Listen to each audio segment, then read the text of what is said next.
Good evening, folks. This is Greg Judy at Green Pastures Farm. Beautiful day here with the dogs, the sheep, the goats, and the cattle. Once the cows are going through this paddock, the sheep and the goats will be dropped in behind them to clean up any weeds or brush or brambles that they see fit to eat. We got a little rain a while ago. It wasn't anything to write home about, you know, but in the fall, if you get anything, you're thankful for it. And I think it was about a 32nd. I looked on the rain gauge and there was a little water in the bottom, about a 32nd of an inch. But you know, it did it for about 2 hours, just a real light sprinkle. And the thunder, I've never heard so much thunder back in the west over there.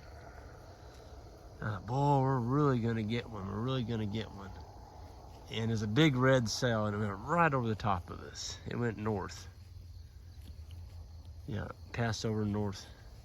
But you know what? We got some of it. And it made the grass wet. You see my feet. My feet are wet. And the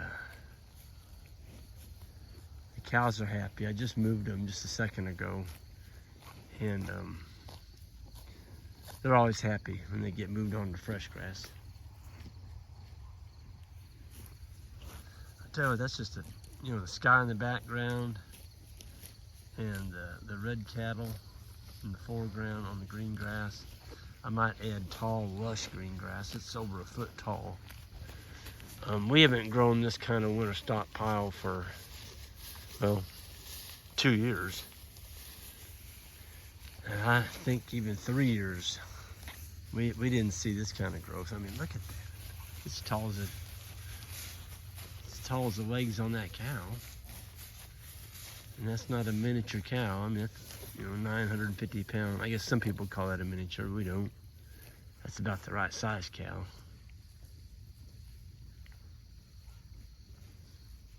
They'll be here till morning.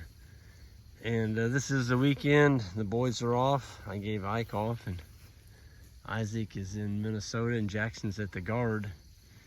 And I think Jan's gonna get home tonight. She's been in Wyoming all week, helping a girlfriend out with some of her duties and chores around her little farmette. So yeah, I'm batching. I'm by myself. What an evening. I'm not by myself. I've got all my cattle, my sheep, my goats, and my dogs. It's funny, when I got here, they were barking at these cows, but now they hadn't had the cows really that close to them. But there's sheep, and there's the dog, and there's the cow. And hey, Gamper. Nope. Got caught and got up.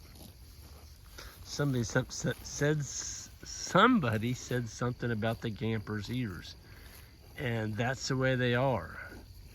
The breeders, when they're little puppies, it's just like, I guess there's like a membrane over the top, and they trim that off so that when the wolves, these dogs are from Armenia, and wolves come in to kill the livestock or tackle that dog, they can grab a hold of the ears. Well, there's no ears on that dog. And so it's not only for looks, it's also for effectiveness against predators. You can see. Come here, Gamp. He's a friendly old puppy. Come here. Yeah, there you go. Look at the ears on that dog. There's nothing there for a wolf to grab a hold of.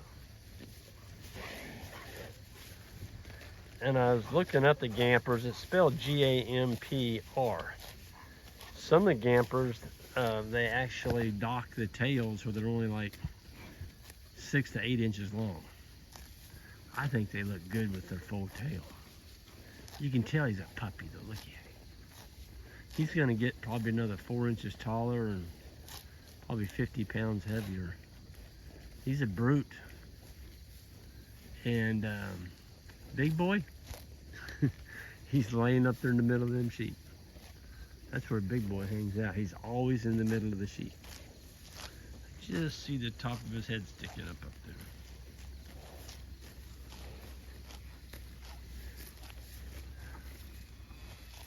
Just a beautiful evening. The sun now is starting to come out right before dusk. It's about 6:15 Central Time here in Central Missouri.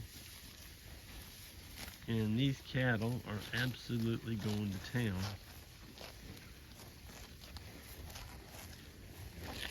Oh, that's a nice bull calf. Oh, that's 325. That's the one that Isaac and Ike have been telling me you gotta get a close eye on him. There you're looking at a future macho, 325.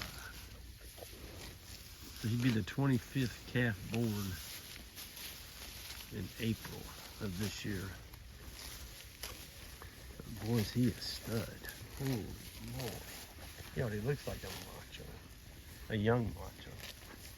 Got a beautiful rump on him. He's got the thick wrinkles in his neck.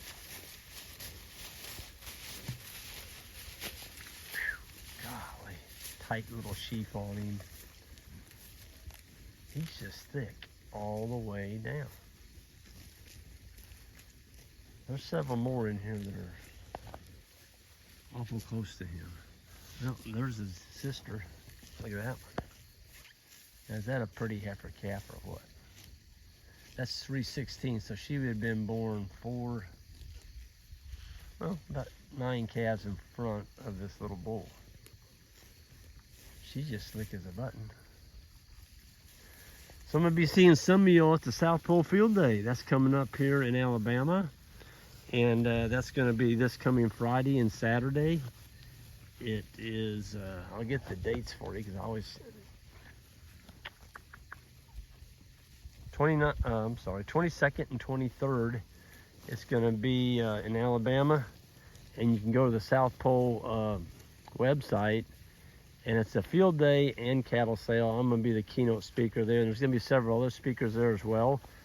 Peter Bick, which made the movie Carbon Cowboys, and I don't know, there's another one that he made. He's going to be there. He said he's going to be the warm-up for me. I didn't even know he was coming. He just texted me and said he was going to be there. I also wanted to give a plug for Jason Kelsey's new video that came out. It's actually a documentary. It was came out on Prime TV this week. It was on Tuesday, and Jason came to our grazing school last spring, and so I guess I haven't seen the movie because we don't get Prime, but I'll probably see it one of these days. And Jason is the snapper, the center. I think he's 6 or 7 time Pro Bowl center for the Philadelphia Eagles. And he made a documentary. He brought his film crew with him to our grazing school last year, and I guess the grazing school, some of the attendees and myself are in that movie. They show clips of us where Jason's making a transition from pro football to being a regenerative grazer, rancher, farmer, which I think is awful darn cool. So, yeah, best of luck to you, Jason. I know Jason watches quite a bit of our the YouTubes that I put out, and wish him all the best and another good year in the NFL. And be safe out there, dude. There's a lot of big guys out there. It's funny watching Jason play. Jason's 6'2" and 340 pounds. That's what he was last year. I'm not sure what he is this year, but he's the smallest guy on the front line. He's offensive snapper. He snaps it to the quarterback. He looks like a little guy out there. He's 340 pounds. Gives you the idea of those linemen on that front. I mean, they're huge. But I think he's been in NFL now 13 years. That's amazing. But yeah, check out that. If you get Prime, check out Green Pastures Farm on that documentary. That'd be kind of cool. So anyway, y'all have a good one, and I'm going to enjoy the rest of my evening with these beautiful cattle, the beautiful green grass, the beautiful sun, and this nice little sprinkling of rain we got. And we'll see you down the road next time. Hit that subscribe button away up if you would. on the way out, if you would. And I may see some of y'all in Alabama on Friday and Saturday. Have a good one.